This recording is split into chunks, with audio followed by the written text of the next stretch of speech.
Je ne conseille pas aux adolescents et aux jeunes ce genre de lecture.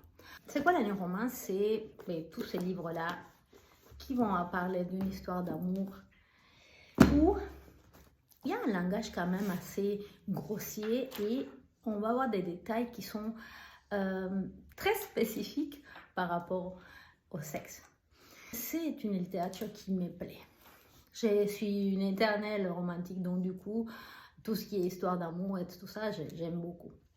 Par contre, j'ai arrêté de les lire en fait. J'ai arrêté de lire ce genre d'histoire parce que à la longue, je me suis rendu compte que ça ne me laissait rien de bon dans ma vie. En fait, à chaque fois que je les lisais, je restais avec un certain sentiment des vides et de plus envie en fait, comme si c'était addictif. Parce que c'est vrai que c'est une littérature qui est très addictive. On a envie de connaître d'autres histoires, de savoir, de lire d'autres livres dans le style. Mais ce que je me suis dit, c'est que qu'est-ce qui me laisse finalement en enseignement ce genre de livres? Je me suis rendu compte que c'était toujours la même chose, que ça me donnait des détails que je n'avais pas forcément envie de savoir. Je ne conseille pas aux adolescents et aux jeunes ce genre de lecture.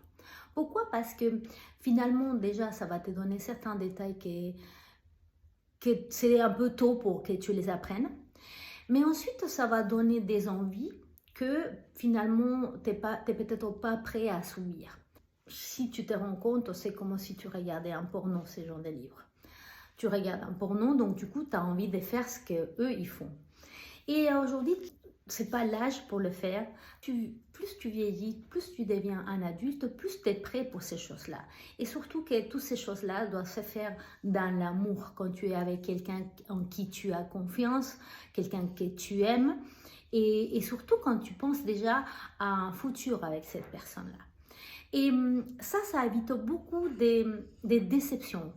Tu vois, l'effet d'attendre. Si tu es avec une personne qui ne ressent pas pour toi la même chose et que tu fais ce genre de choses avec lui ou avec elle, et que plus tard cette personne te laisse, finalement tu te sens pas bien avec toi-même.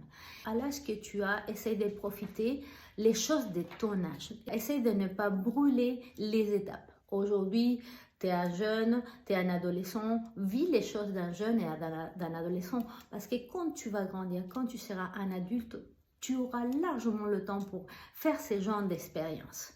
À la place, tu peux trouver des livres qui parlent d'amour avec des histoires beaucoup plus sympas. Tu vois, il y a des livres qui vont te raconter des histoires qui sont belles, qui ont des sentiments, que des personnes qui font des sacrifices pour les autres et que ça t'apprend à ce que c'est véritablement l'amour. Moi, je te conseille de lire plutôt ce genre de livres.